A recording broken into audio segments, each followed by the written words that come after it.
Coming up on UCF Nightly News, we take a look at a new resolution that could make it easier for students to cast their vote on Election Day.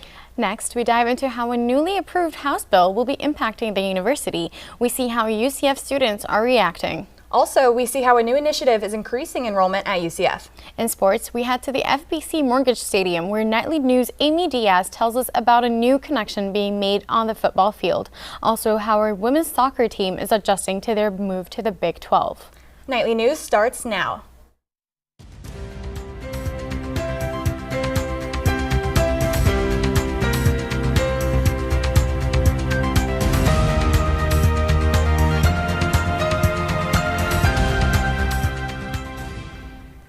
Good afternoon and welcome to Nightly News. I'm Avery Joens. And I'm Afraa Naamani. Today is Friday, September 15, 2023. A 22-year-old boy was hit and killed by a car last night around 9 p.m. while crossing Afraa Trail outside of campus. According to Florida Highway Patrol, the car was traveling northbound on Afraa, approaching the intersection of Central Florida Boulevard. The pedestrian was crossing the intersection on a motorized skateboard. He was transported to Advent Health, East Orlando, where he was later pronounced dead. According to Florida Highway Patrol official press release, the color of the traffic signal as well as the crash is still being investigated at this time. A new resolution drafted by UCF's Government Affairs and Policy Committee could make it easier for college students to vote this upcoming election year.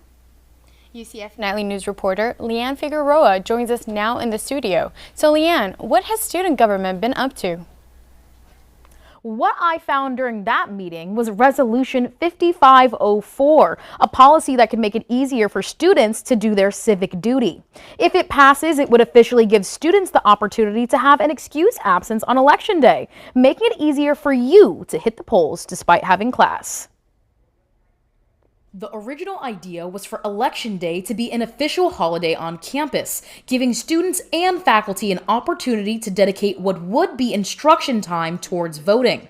But GAP Committee Chairman Ethan Temple says logistical reasons will delay the approval needed for that. A reasonable compromise would come to being an absence policy, like an excused absence for students, because we noticed that there were other schools that did this as well. Just simply want to provide more opportunities for students to vote and in turn be engaged in the civic process. This is something that is just the beginning step in a long, arduous fight for that goal of Election Day as a student holiday. UCF student and YDSA co-chair Nathan Lax attended the committee meeting Wednesday to speak in favor of the resolution. Having Election Day as a student holiday is something that we've been passionate about for a while. Like Ethan mentioned, this is something that has been fought for in essentially every Senate that there has been. The way that this resolution is structured that allows it to be an excused absence will absolutely help with the turnout. The resolution has made it past its first reading and is set to be back on the Senate floor for a final vote on Thursday, September 21st. If the resolution makes it through the final vote, it'll be just in time for the next election in Orange County, which is Tuesday, November 7th. The on-campus polling place is the Live Oak Center or Precinct 528. Back to you, Avery and Afraa. The Florida Board of Education approved a rule on August 23rd based on House Bill 1521 that passed into law in May of 2023. The House bill requires individuals to use restrooms and changing rooms that align with their biological sex, not gender identity. It is now requiring all Florida state college institutions to update their handbooks and code of conduct. Faculty and staff members, along with students, are being forced to use restrooms that align with their sex at birth after the passing of House Bill 1521. House Representative Anna Escamani says she feels this bill is disgusting and unconstitutional. So not only do I find the law itself to be problematic from the perspective of non-discrimination policies, but the rulemaking has also gone way beyond the legislature, and firing someone for using a restroom that reflects a gender identity is clearly discriminatory in nature. According to the bill, there are repercussions for those who violate the law. In addition to being fired as a faculty or staff member in a Florida state college, lawbreakers in public spaces could get fined up to $10,000. In May of 2023, Florida Governor Ron DeSantis in the Let Kids Be Kids press release says that he wants to ensure women's safety in changing rooms.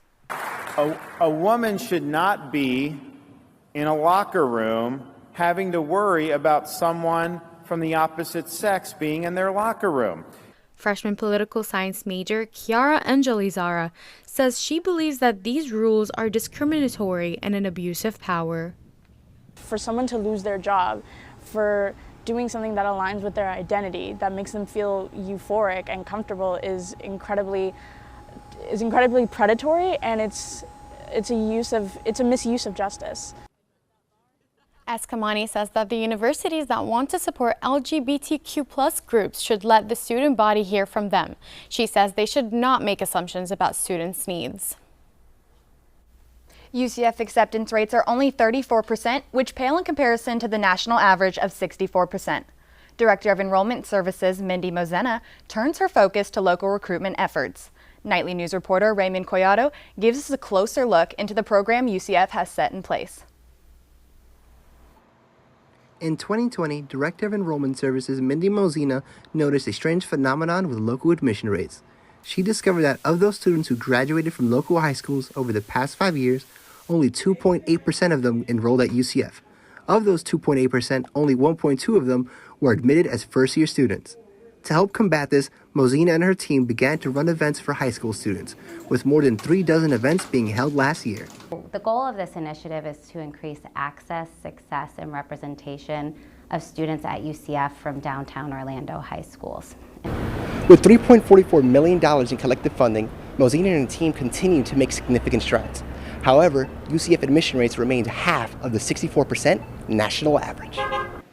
Mozena and her team have given UCF a shot in the arm with a 300% increase in admission rates from local high schools. But for high school students like Caitlin Crawford, who live just out of reach, these events just aren't viable. The main reason is because the tuition fees are really high. And like I said, unless I get Bright Future Scholarship, I don't have the money to afford that. It doesn't surprise me. I feel like there's a lot of people going there already, so it intimidates people to apply so that they're not going to get in. Mozena says her team will continue upscaling this new initiative as they expand. In Orlando, Raymond Collado, UCF Nightly News. Mozena says UCF admission rates still lag behind the rest of the nation. However, she says she remains confident in her success of the outreach program. Florida temporarily suspends political ideology surveys in state colleges and universities. The statewide survey that compels public universities and state colleges to annually ask students and faculty to identify political bias in classrooms is currently suspended until the beginning of 2024. The first-year surveys were collected. Fewer than 1% of students completed them, making results statistically insignificant.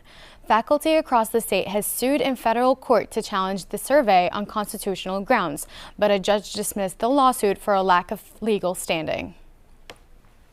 On Thursday, the Syrian Student Association at UCF had its first general body meeting after officially registering as a student organization on Wednesday. The association is the first of its kind at UCF, and they say their goal is to emphasize the Syrian culture here on campus. SSA's treasurer, Joseph Tamer, says he is excited to share his culture on campus. So the main reason why we're having this GBM is to spread Syrian culture and allow the people that attend to really see what it's like to be Syrian, and also introducing our future events, our membership, and allowing people to really see what this club is about.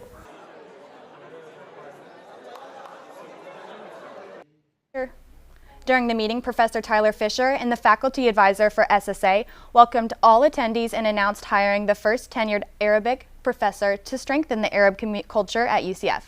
They say their mission is to foster a sense of community, culture exchange, and mutual understanding. Nightly News weather anchor Ray Collado joins us now at the desk to give us an update on what the weather is like in Central Florida. Yeah, Ray, well, I need an umbrella this weekend. Yeah, Afraa, I'd keep an umbrella nearby, as there's a highs of 60% chance of rain today. But right now, it's sunny and 83 degrees out, so get out of the house when you can. The low today is 76 degrees, and the humidity is at 80% chance. We do have a light breeze coming out from the west, around 3 miles per hour.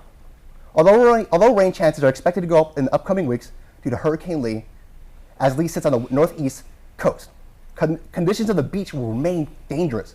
So I'd skip out and go to the beach next week. I'll have more on that later in the show, but back to you, Avery and Afraa. After the break, this month is Suicide Prevention Month, and we see what UCF is doing to raise awareness. Plus, the legacy one UCF police officer is choosing to continue. Also, we take a look at a new ruling by a Texas federal judge and what this may mean for migrants. Nightly News will be right back.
According to the CDC, suicide rates in youth adults are increasing every year. UCF Chief of Police Carl Metzger says he's using his personal connection to mental health to help other students. Nightly News reporter Madeline Dickinson tells us how UCF is honoring Suicide Prevention Week.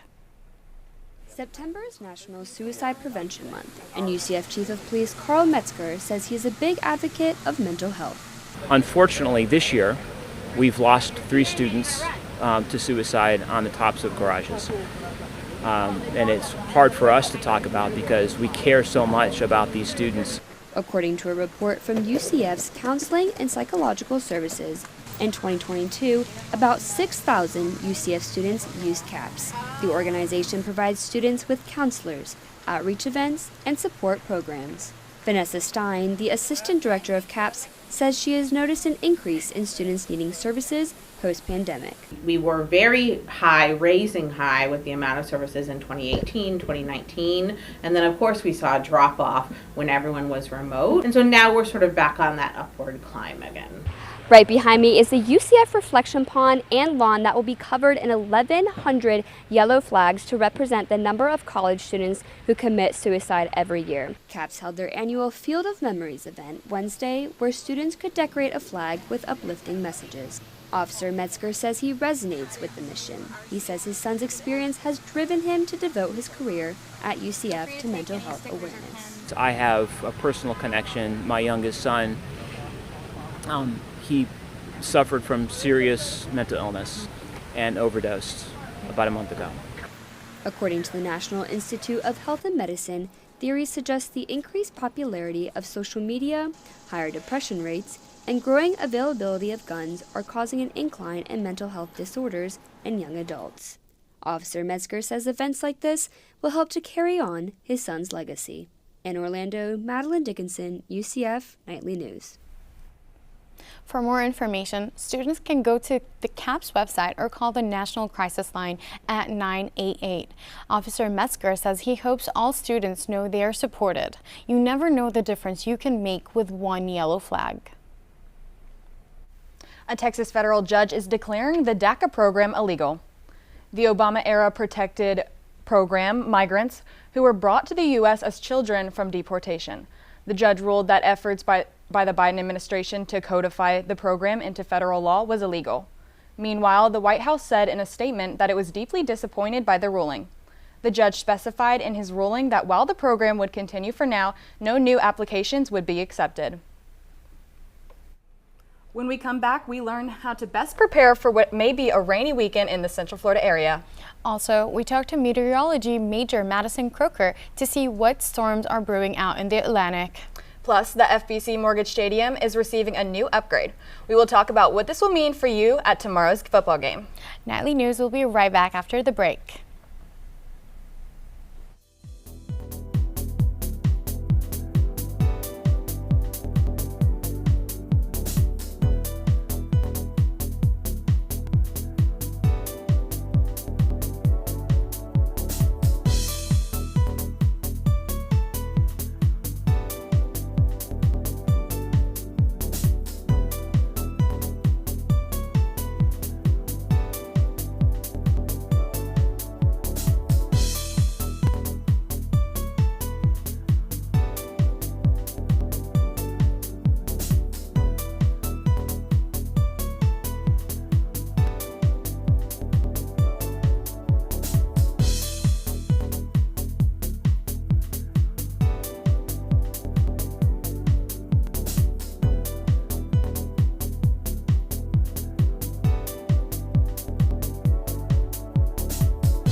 As we are slowly moving past these hot summer nights and we might finally start seeing some drop in temperatures. Nightly News weather anchor Ray Collado joins us once again to tell us how our weekend plans may be affected. So Ray, what's the weather looking like? The weather's looking pretty good, cooler than most weeks, with Tallahassee having a high of 87 degrees and Jacksonville over there having a high of 85. Tampa, on the other hand, has a scorching heat of 93 degrees, with Orlando following closely behind with 90 degrees, and Miami down in the bottom with only 91 degrees. Now let's take a look at the lows. Tallahassee has a nice and cool 73 degrees, with Jacksonville matching that with also another 72 degrees. Tampa is nice and cool at 75 degrees, and Orlando, us, sitting at 74. And Miami is iffy with a 79 degrees. But that's all the time I have left for weather. Oh, as I was saying before. Now let's take a look at the 5-day weather forecast in the area. Saturday we'll have a high of 86 degrees and a low of 72 degrees. The highs look to be averaging in the mid-80s throughout the week, and the lows look to be averaging in the mid-70s, in the low 70s. The precipitation levels seem to vary throughout the days, with Saturday having the highest level at 65%. So I'd have an umbrella out for Saturday. I would have an umbrella out for Saturday. Throughout the rest of the week, you should be fine, thankfully, with lows as close to 20%. With that being said, that's all the time I have for weather. Back to you, Amy and Afraa. Thank you, Ray. Now let's check in with our partners at Embry-Riddle Aeronautical University. Meteorology major Madison Croker shows us what's happening across the nation.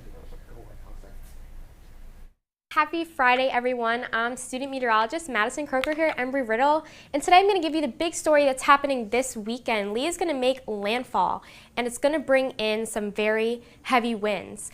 It's a huge storm, but it's well off the coast, but still going to bring in some tropical storm force winds into the Nantucket, Cape Cod, and Martha's Vineyard area. We're also looking at a lot of rain that's going to be coming into the New England area all weekend, several inches, not too much, but the main focus here is the coastal flooding we're going to have up the whole coast from really high wave heights. This is also going to bring storm surge flooding a lot in the New England area. So make sure you stay safe, guys.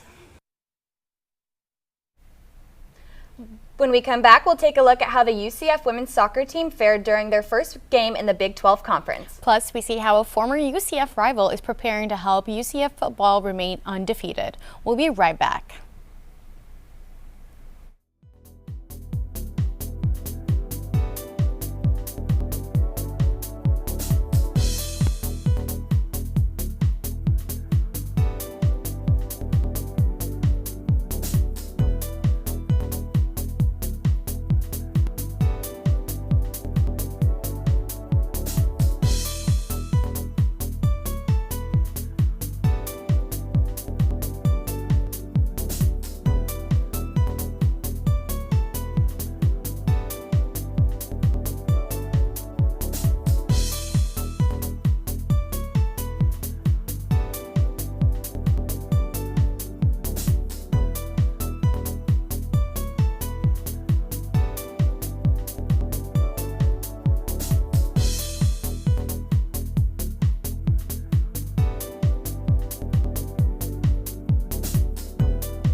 Good afternoon, Knights. I'm Heather Bazley, and this is your weekly UCF Sports Update.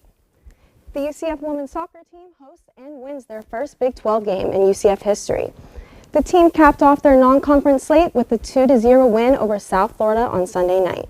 The Knights extended their home unbeaten run to nearly a year after a 4-2 sweep over West Virginia last night at home. This marks the first victory over West Virginia in the program's first meeting since 1999. Got it done in the 90 minutes, and it was a full team effort, both attacking and defending. So just all around, probably our best performance of the season. The team engraved the first Big 12 conference match win by any program at the school after an action-packed 90 minutes. The Knights will travel next Thursday to Houston for their Big 12 matchup with the Cougars, with the kickoff set for 8 p.m. Fans attending this weekend's home game may notice better cell signal. Nightly News reporter Amy Diaz tells us what carrier is bringing fast network to the bounce house and what it means for the stadium in the future. Thousands of fans fill the FBC Mortgage Stadium tomorrow to watch the Knights go up against Villanova. Some fans will get to experience a big first in the bounce house: 5G coverage. This comes from a partnership with AT&T, who has installed antennas in and around the stadium that will bring high-level coverage for its customers. UCF Senior Executive Associate Athletics Director and Chief Operating Officer David Hansen says this will take the stadium experience to a whole new level. That's a high-level connectivity coverage for any stadium in the country. That's something that's found at Super Bowls and large, 80 to 90,000 seat stadiums. So we're fortunate to have that. While fans can enjoy the new 5G coverage during game time, the coverage extends outside the bounce house. Scott Sudo, project manager for the 5G installation, says AT&T customers will have high-quality coverage before, during, and after the game. AT&T is installing is a distributed antenna system, and what that is going to do is provide new service in the tailgating areas that we have. It's going to provide enhanced service amongst the concourse and everything like that. And then, as you can see, our matsing antennas are going to provide enhanced service for people within the bowl. Kevin Haverty, a film student at UCF, thinks this connection will help with the thousands of fans who fill the stadium. If poor connectivity was a problem beforehand with the amount of people that are at the stadium at a given time, it should make things better for everybody. With this upgrade, the Bounce House will join the likes of several NFL stadiums like the Bank of America Stadium and Hard Rock Stadium, who all feature 5G coverage. In Orlando, Amy Diaz, Nightly News. While connections in the bowl will be strong, there's hope for the same connection between the players. UCF football enjoyed another week with the win over Boise State, but not everything went smooth. The Knights' win was short-lived. However, as UCF announced, starting quarterback John Rice Plumlee would be out for weeks due to a leg injury. Newly recruited former USF quarterback, sophomore Timmy McClain, was named the starter going forward. UCF head coach Gus Malzahn spoke Monday about McClain's ability to lead the Knights. We recruited him for this moment. He's got a good understanding of the, of our system and what to do, and I'm excited to watch him play. McClain's last game as a starter was during the 2021 season against the Knights. McClain saw playtime in the Knights' win against Kent State earlier this season, throwing for 53 yards and rushing for 21 yards. The Knights only have one meeting against Villanova, which resulted in a 35-16 win for UCF. This will be the last game the Knights play before heading to Kansas State for their first Big 12 game. The Knights will be rolling with McClain for that game as well, as Plumlee is predicted to be out until at least early October. And that's all we have for sports today. Be sure to tune in next week to see how the UCF Knights do in tomorrow's game against Villanova. Back to you, Avery and Afraa. That's our time for right now. Thank you for joining us, and remember, you can keep up with all that's going on our website at nicholsonstudentmedia.com. And if you got a story idea you want us to know about, send it our way. You can reach us at nightlynewsucf@gmail.com. Thanks for watching and have a good day.